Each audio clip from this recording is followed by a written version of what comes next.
Sundays and on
Hello? Hello, hello, hello.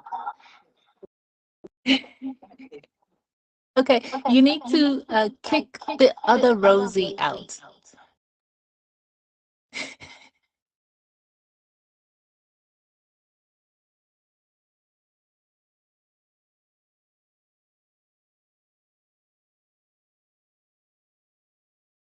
Should be fine. That should get rid of the echo.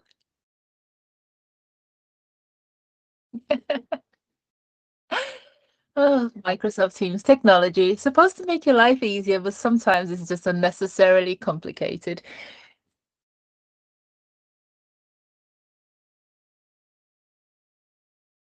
Great. Um,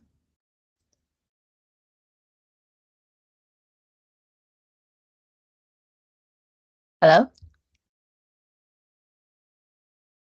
Rosie, can you hear me? I can hear you. Good. But Can you okay, hear me cool. now? Yeah, I can hear you. I'm just making sure you can hear me. I'm a bit worried that you can't hear me. No, no, no. I can, and it's all good now. But class, we're here. Um, how about this? Let's do some quick introductions, and then we'll crack on to maybe some do's and don'ts, and then we'll see if anybody here has got any questions. So, tell you what, you can go first this time, and then I'll do my intro after. Thanks, Anton.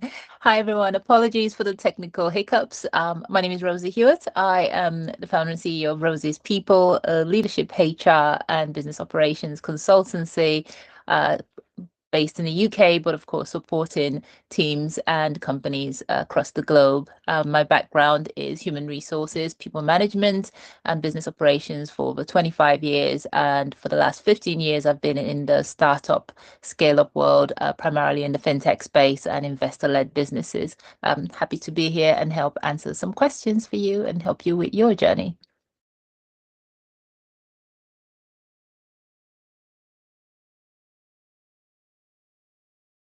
Anton, over to Well, you. yep. Thank you very much for that, Rosie. Really appreciate it. So, my name's Anton Call.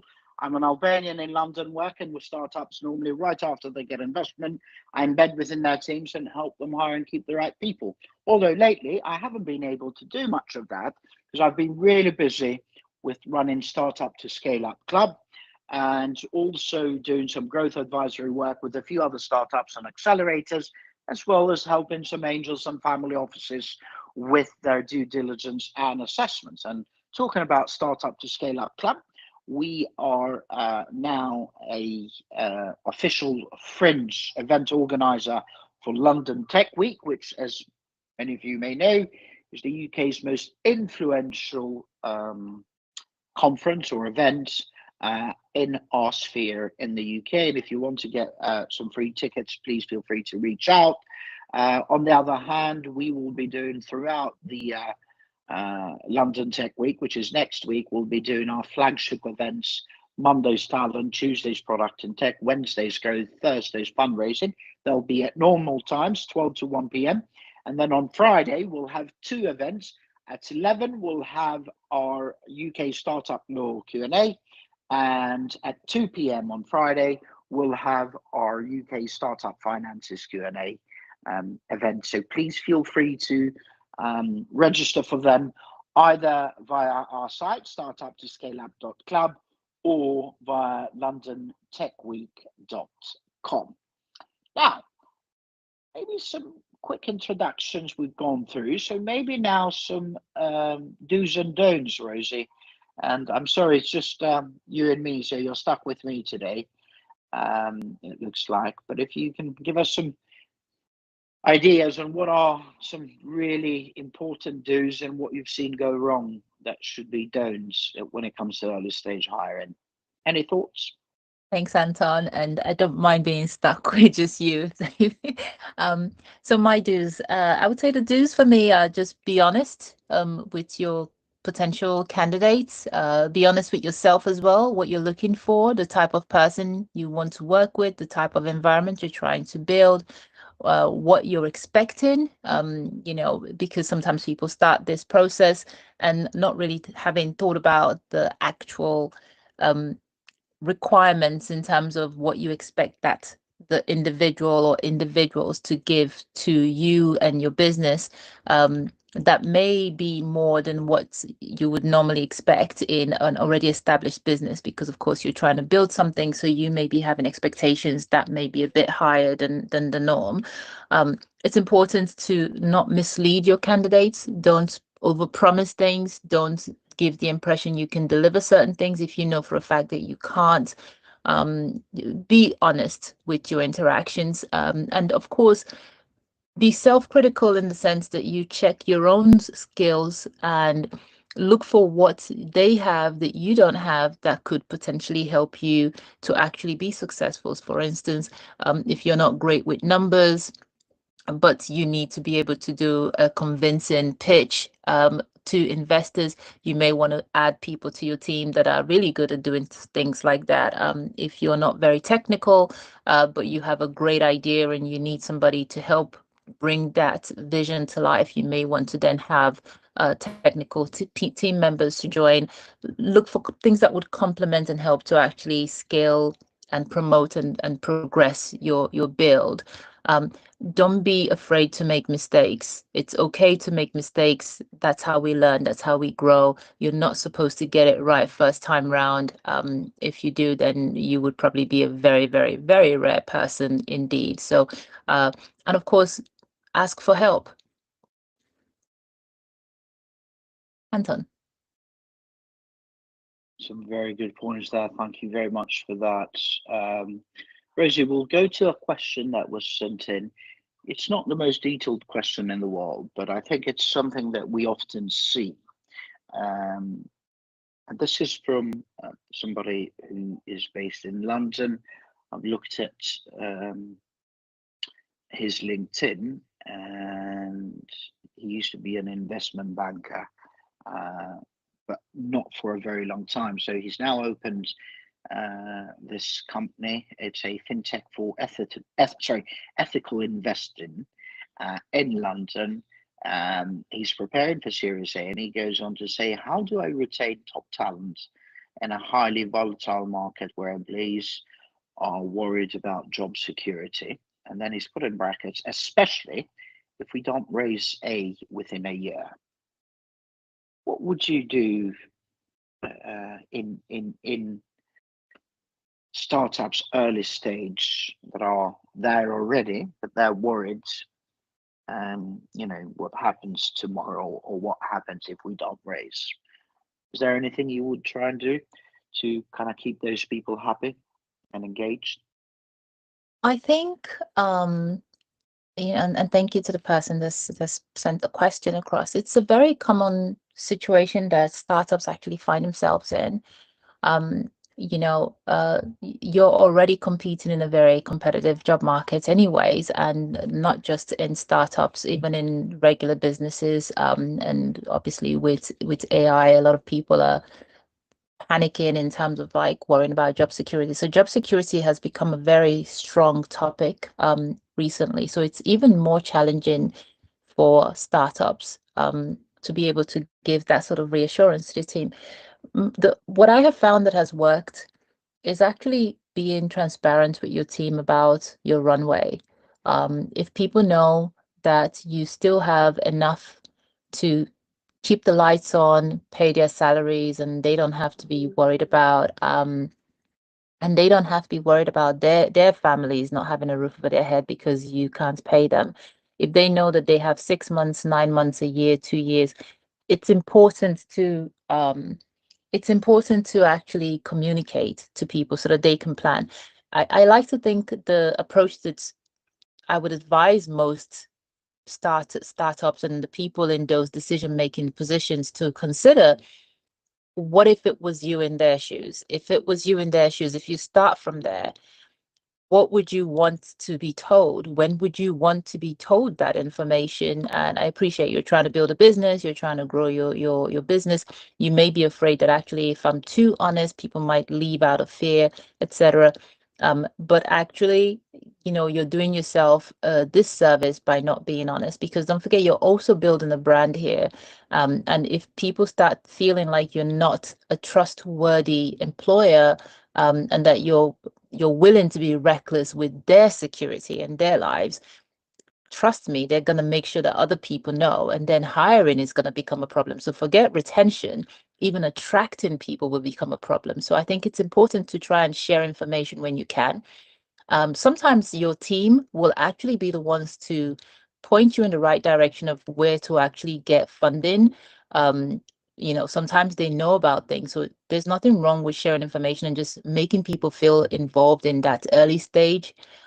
Because of course, one of the things that a lot of fintechs will do, and a lot of startups will do, would be to offer equity. So if people really feel like, okay, I actually have skin in the game and I'm being told what's happening, I'm able to make informed decisions because of this, you're less likely to have a retention problem.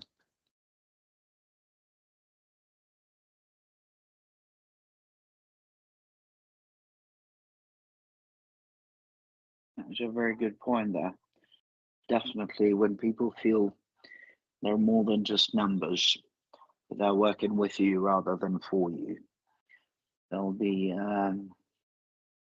more open to riding the waves, however uncomfortable they may be than otherwise. And what I find most of the time that I work with various startups is,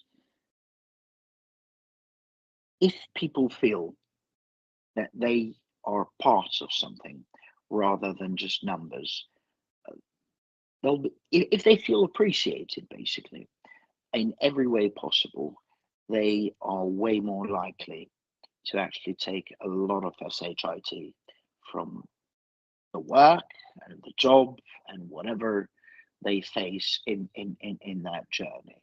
Um, so without trying to sound like a tree hugger, um, try and treat people like you'd like people to treat your mum if she was in that situation. That's where I would start, and then take it from there. Thank you very much for that, Rosie. Okay, so quick reset of the conversation then. This is Startup Talent Q&A 156. We've been doing these sessions for 4 years, just over 4 years now, and we've had over 280, sorry, not over, we've had about 280,000 people tune in to our sessions since then. None of that would have been possible without people like Rosie.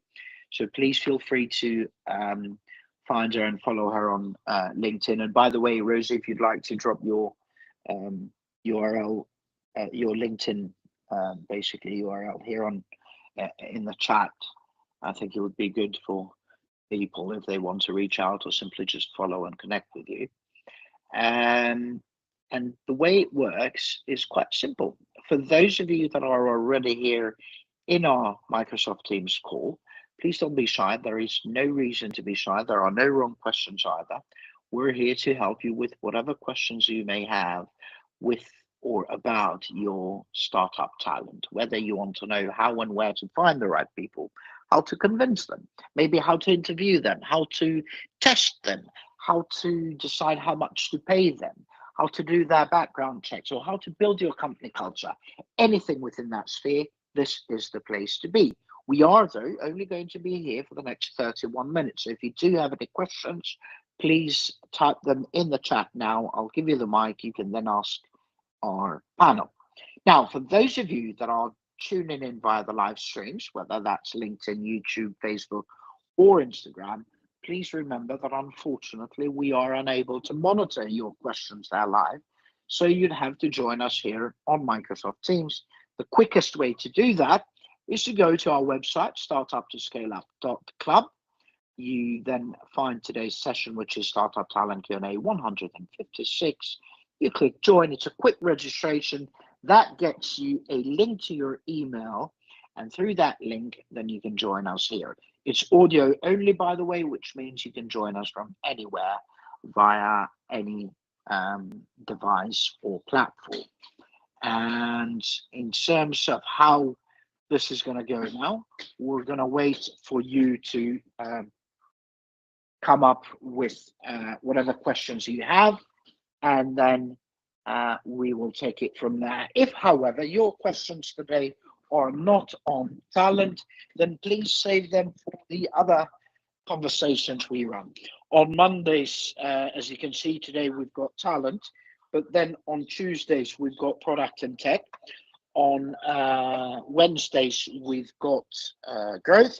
On Thursdays, we've got fundraising. And yes, second Friday of each month, we've got legal. Third Friday of each month, we've got finances. They're all from 12 to 1 p.m. UK time. And you can RSVP to any of them via our website, startup2scaleup.club. And actually, when you're there, what you might want to do is go on to our website and check the WhatsApp community. We've got some an icon at the top and bottom of the page where you can join us. And sorry, I'm a bit breathless because I just had to move from one room to another. But without further ado, let's go on to our next question, Rosie. Can you still hear me? Yes, I can hear you.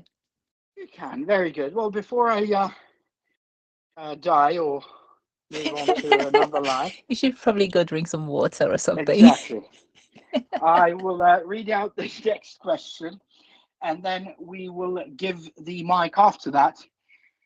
Give the mic to Warren, who's got another question, and he's just put it in the chat. So this next question, Rosie, it's from an electrical engineer who's also a techie, and he's put in brackets, including coding, co-founder to consumer tech startup for home automation, again in brackets, IoT and SaaS, so I'm assuming both hardware and software. They're based in Birmingham, they're at pre-seed. And he goes on to ask, at this early stage, should I prioritize hiring generalists who can wear multiple hats or specialists who can focus on developing one core area? Oh man, why didn't you join us live? This is the kind of thing we'd love to ask a bit more in terms of what is it you're trying to do. But I guess you've got to work with the tools we've got. What would you do here, Rosie? Well, I think, like you said, it would have been great if he was around so we could probe a little bit more. It would be useful to know what sort of, skills, the type of people he's looking to hire. Because I'm presuming they're not all going to be technical people like him. There will probably be other, I suppose, maybe not as focused on his area of specialism. In situations like this, I think when you're building something, it's good to have people that can wear multiple hats, but it's also very important to have subject matter experts. Jack of all trades, master of none can be useful, especially if you're on a budget and trying to do something very quickly and within a budget, etc. However, for your product to really stand out, it still needs that subject matter expert to make sure that it's really hitting what it's supposed to hit. Like, if you have someone who is a very generalist technical person to build something for you, sure, they can build something, but will it be as good as or as competitive as? Will it be good enough to get investment?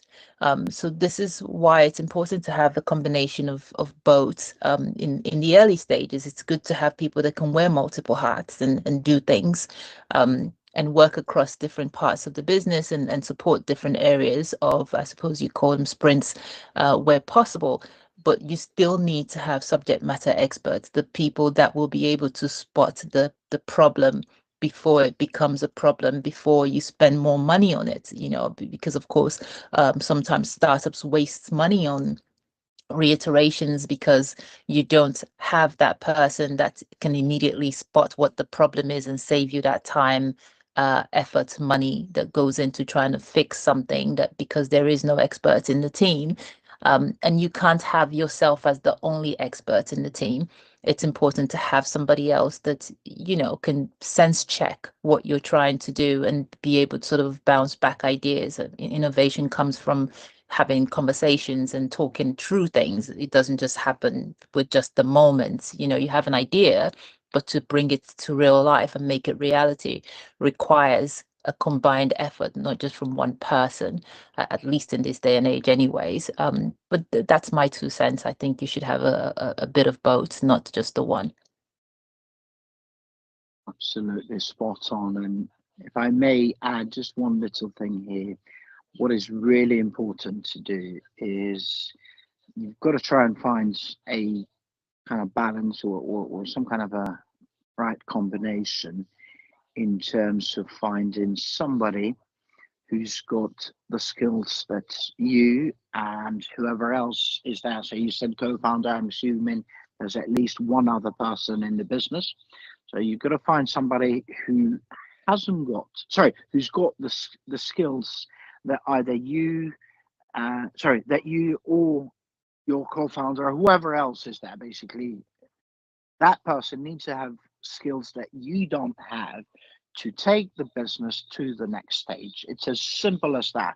You may want to ideally kind of plan for the next 100 years, and that is all fine. But at the same time, what is really important, you've got to plan for now, because things change so much and so often in startup land that it's absolutely nuts. So if there was any way that, if I had to really like cut it with a knife and say what to focus on, is focus on finding somebody that has skills that you don't currently possess in the company to take you to the next stage. Start with that. In terms of what sort of domains, again, I'm generalizing here and I hate doing this, but because you're not here for us to ask you, what is it you're trying to achieve and stuff, there are certain domains that I like to see and put in place with whatever startup that I've worked with very early stages so far. So you obviously want either one of the co-founders, or if you can afford to pay somebody, someone who steers the ship, so some kind of a CEO, an ideas woman or man, but that person needs to be wearing multiple hats. So that's one.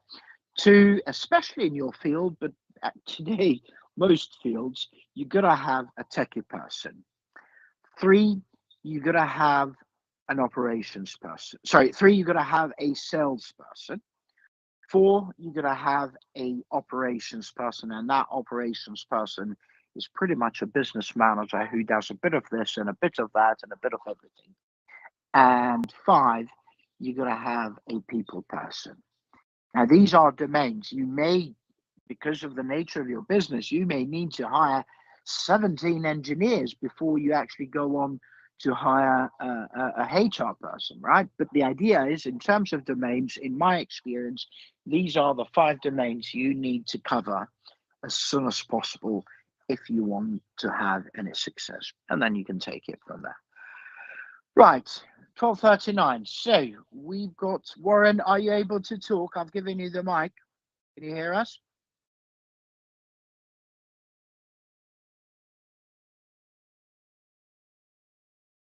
Let me make Warren a presenter, because I've given you the mic, but for some reason that didn't work out. So let's see if being a presenter helps. Warren, would you like to try and unmute? I think you're unmuted now, aren't you? Can you hear me now? Yes, we can. And by the way, please feel free to close your camera, Warren, so that we can all keep it audio only. Sure. The camera was on because I couldn't close it previously. I don't know on that. Hi, I'm Warren. I run a business called Wake Solutions. I provide fractional CFO services to startup businesses. I've done so for the last 25 years. So have seen a vast array of scenarios. I just want to pick up on your earlier comments. In the last question that you answered, you said there were 5 core areas that are focused. I'm quite surprised that you left out finance there. And well, I'm not surprised.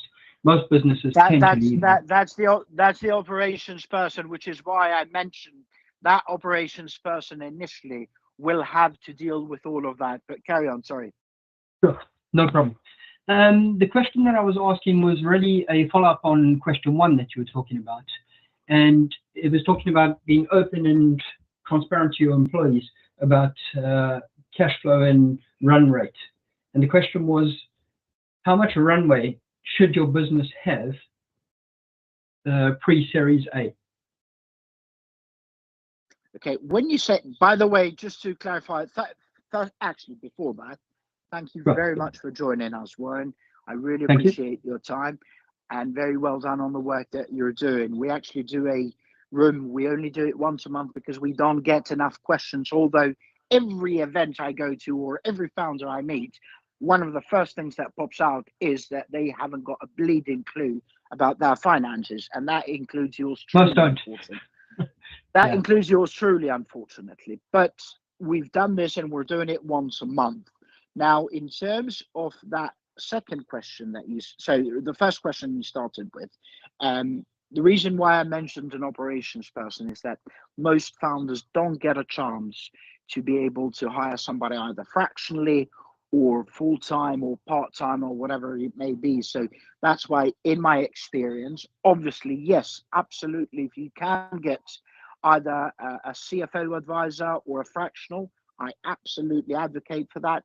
But in the absence of such, you definitely, or even if you do have that, you definitely need an operations person who is going to pretty much be your lifeline, do your payroll, do your P&L, whatever it may be, the entire show. Basically, that person will end up running at least to start. So I agree.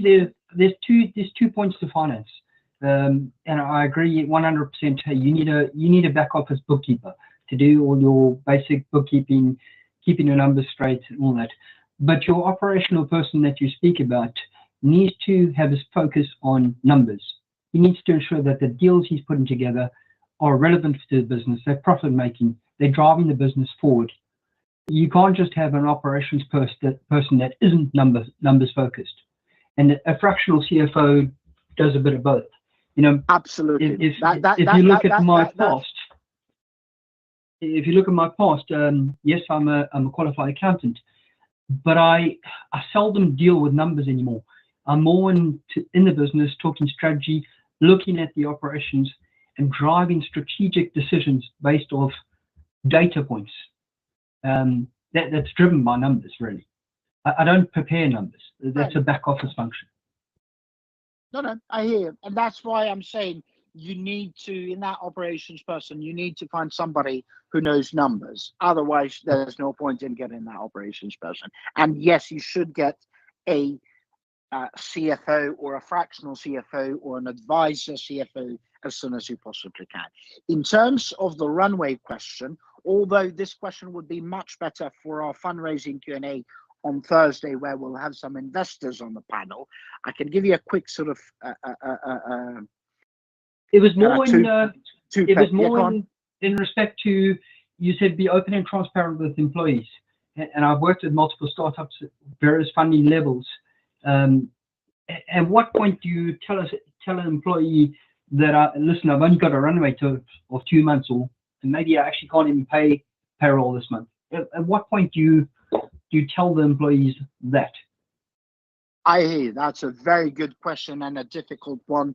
Unfortunately, I have been in that situation both as a founder myself, but also as a talent partner or a growth partner to a few other startups. And unfortunately, I haven't always followed the same playbook, because I still haven't found one answer that fits all. But what I've done is, and I'll quickly explain what the situation is at the moment. So at the moment, for a half decent startup, it's taken 6 months to a year to raise Series A, sometimes even longer. So this is not the best of times. It used to be that for decent startups, a Series A would take about 6 months, 3 to 6 months. Now that has doubled, if not tripled. That's the situation we're in. Now, if you are anything less than 3 months in terms of runway, you definitely should tell people, in my book. But again, I know I'm generalizing here, and there might be different situations where you need to do it earlier or even later for that matter. But in general, if it's anything below 3 months, people need to be aware. That would be my view. I don't know what Rose's view is here, but Well, thanks, Anton, and thanks, Warren. So I will say that, in my opinion, both of you are wrong. I would say 2 months, 3 months is leaving it far too late. If you consider that it takes on average between 6 to 18 months to find a new job, to tell people 2, 3 months before you're not able to employ them anymore is definitely not going to be good for your brand.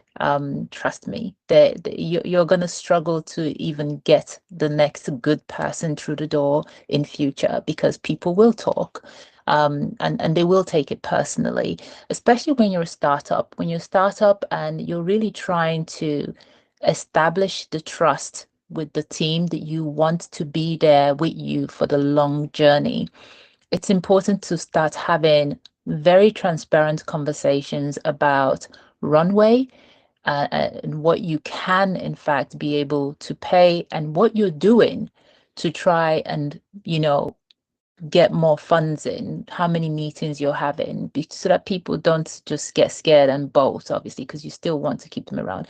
I understand, obviously, myself as a founder as well, it's like you have those moments where you do worry, oh, if I share too much information, it may actually be detrimental to myself and to my business. But again, I always sort of have for me personally, I mean, I can't expect everybody to do the same or think the same. For me, the position is always, when would I want to be informed? If this was me on the other side, what would I want this person to be saying to me? When would I want them to be telling me, I have responsibilities, I have bills, can barely go out of the house in London these days without paying money just for stepping out your door. So it's important to sort of know if those things that I've made plans for, this job that I've planned, my security, my family, and everything around, if there's a chance that I'm not going to have this income in 2 months, 3 months, I would like to know much sooner than that, because surely you would have had an idea of where the finances were 6 months, 12 months ahead of time. And as Anton has mentioned, getting funding, VCs are much more hesitant these days to invest. I mean, I've heard that there is, in some categories, it's quite buoyant, but in other areas it's not as buoyant in terms of investments. It's taken longer. It's certainly been longer than some of the places when so if I look at 10 years ago, how long it used to take to raise funds, and even 5 years ago, how long it took to complete a fundraise, compared to recently, where there's a lot more competition, there's many more people are looking for funding. So investors are, spoiled for choice in terms of, well, where should I put my money? And then, of course, having a lot of startups obviously failing, as we know, it's, you're not guaranteed a unicorn. So people are a little bit more hesitant as well. So I would say that actually you should be having conversations and being transparent about your fundraising efforts. I'm not saying you should, go into the detail of, to the penny, what you have in your bank account, because of course some things will still be proprietary information. But I think it's the right thing to do is to be open and transparent with those conversations, factoring in that those people will now have to go and navigate a very competitive job market that takes 6 to 18 months to find a new role, and telling them at the 2 months, 3 months, 4 months mark, even in some cases, some people would even say 6 months, was still leaving it too late. I would say the absolute minimum should be at least a 6 months heads up. But personally, I would like to keep people informed as soon as you get to the 2-year mark or 18 months mark or a year mark, and just be having those conversations saying, look, this is how much runway we have, but this is what we're doing to try and fix it. That would be my position on it. I hear you. No, I totally agree with you that you can tell people about the runway and the need to raise. But in terms of sort of start telling people that, look, we're going to run out of money and you need to start looking for a job. First of all, hardly anybody. Difficult conversation. Can you? Sorry, I missed that word. I said that's a very difficult conversation. I've had that a few times. So, yeah. Exactly. So you can't. First of all, hardly anybody, and I don't want to say nobody, but hardly anybody does that, because the moment you start doing that, and especially in startup world, people will jump ship straight away. If not straight away, they'll jump ship very soon. So if you start telling people 2 years before that, look, we haven't got money and we're going to run out in XYZ time, then that's not good. But there are more than one way. There's more than one way to skin a cat. So you can tell people we need to raise, our runway is XYZ. But in my experience, you start those conversations and you start scaring people way too early, you've pretty much had it. But I totally agree with you that you do need to be as transparent as possible, that you need to tell people as early as possible. But at the same time, when I say 3 months, is if you do have hopes of sort of pulling a cat out of the bag, because if you don't, then there's no point, right? So you do this in situations where you think and there's logic behind your ability to maybe, when I say yours, I mean you and your team, to actually go out there and raise. But one thing, if you have left a raise for 3 months, i.e. you've only got 3 months runway and now you're starting to raise, then you may just as well pack up, because 99.99% of the time you are not going to succeed. So that's wrong to start with in the first place. That would be my view on that front, Warren. I hope that helps. Interesting debate. Indeed. Thank you very much for that. We've got 7 minutes to go. Rosie, shall we go with one more question? I've put that in the chat.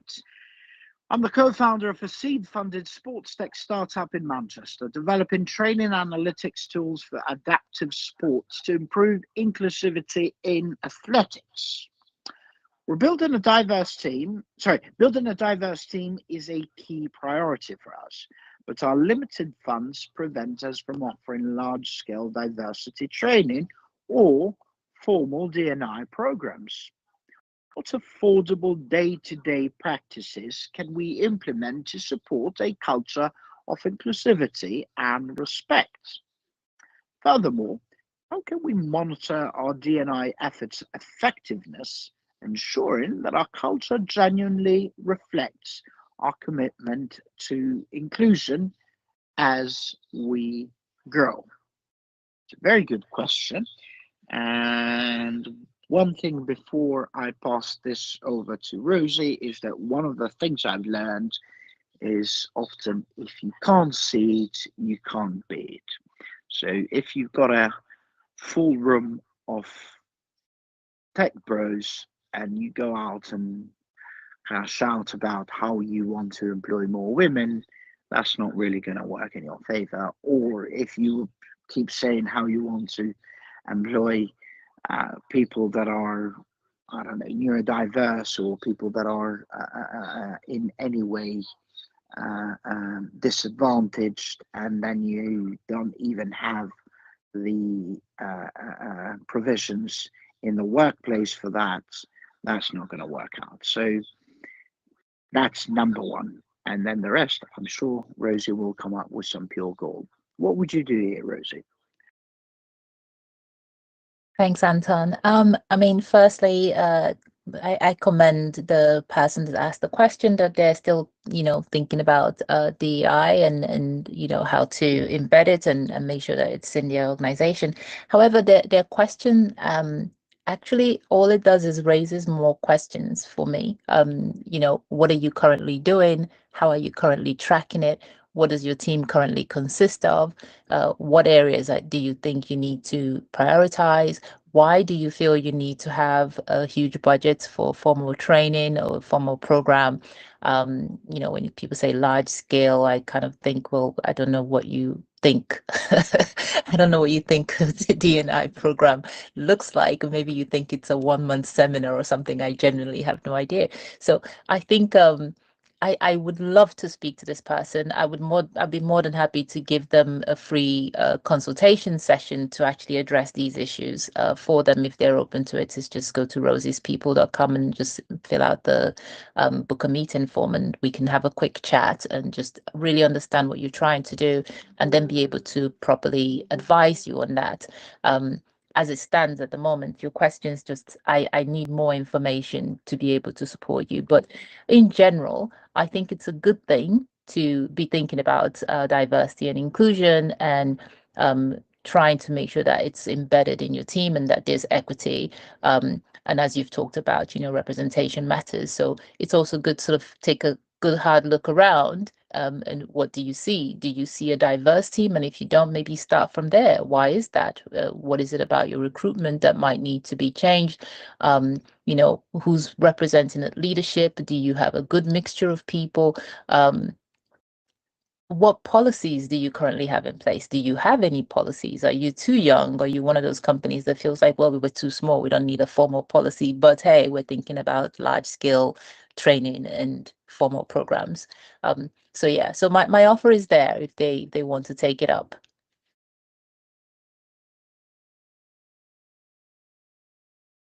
That's brilliant. Thank you very much, Rosie. And I guess it's a matter of what Rosie said. You need to look around and see where you are and where you want to get. There are a few good reasons to have diversity, but none other than these two. One, because often diversity brings diversity of thought, and two, diversity also represents your potential customers. So those diverse customers will be more likely and more open to come to you if you have a diverse team. It's as simple as that. So I'm solely looking at this from a business point of view and a business lens rather than anything else.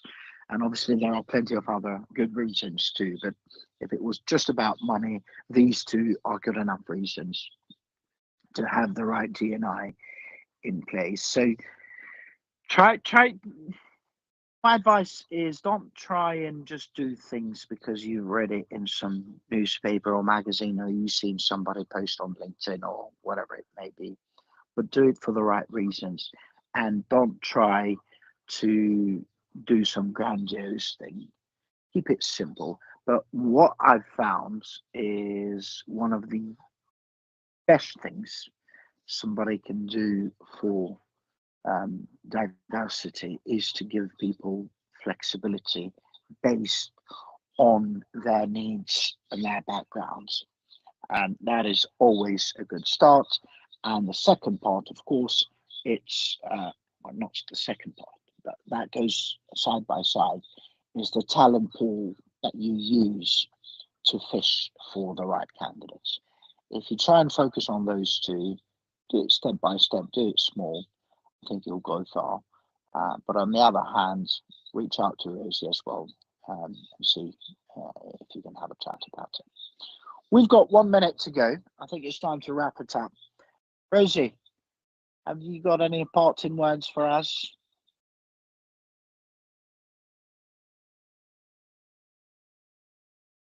It's gonna be hard work. It's gonna be challenging, but you're not alone. In fact, these days you actually have access to a lot more resource and support than probably in the past, thanks to technology. Don't be afraid to take risks. Don't be afraid to make mistakes, and have fun whilst you're doing it, and try not to burn out. That's amazing. Thank you very much for joining us. Thank you to everyone and anyone that tuned in, especially those of you that did this via Microsoft Teams, and Warren that actually came up to ask a question. Just a couple of quick things. Number one, we run 6 regular sessions. Today was Startup Talent Q&A, where we try to help people hire and keep the right people. Tomorrow it's Product and Tech, so Tuesday's Product and Tech, Wednesday's Growth, Thursday's Fundraising, second Friday of each month it's UK Startup Law, and third Friday of each month it's UK Startup Finances. Although next week, because we are now in cooperation with London Tech Week, we are running all 6 sessions in 1 week. And by the way, they'll still be audio only, which means you can join from anywhere. We will be doing Monday to Thursday, 12 to 1 p.m. And then on Friday, we'll have legal and finance. Legal will be at 11 a.m. and finance will be at 2 p.m. You can RSVP and register for any of those either via our site, startup2scaleup.club, or londontechweek.com. On the other hand, once you go to our site, you may also want to join our WhatsApp community. We've got there's icons at the top and bottom of the page where you can join some groups of founders, investors, and operators.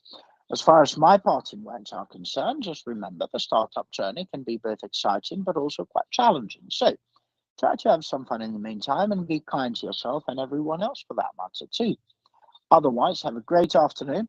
Hopefully see you tomorrow for Startup Product and Tech. We've got some amazing CTOs and Chief Product Officers and engineers joining us on the panel tomorrow in case you need any help building your early stage, anything from product roadmap all the way to launching your MVP.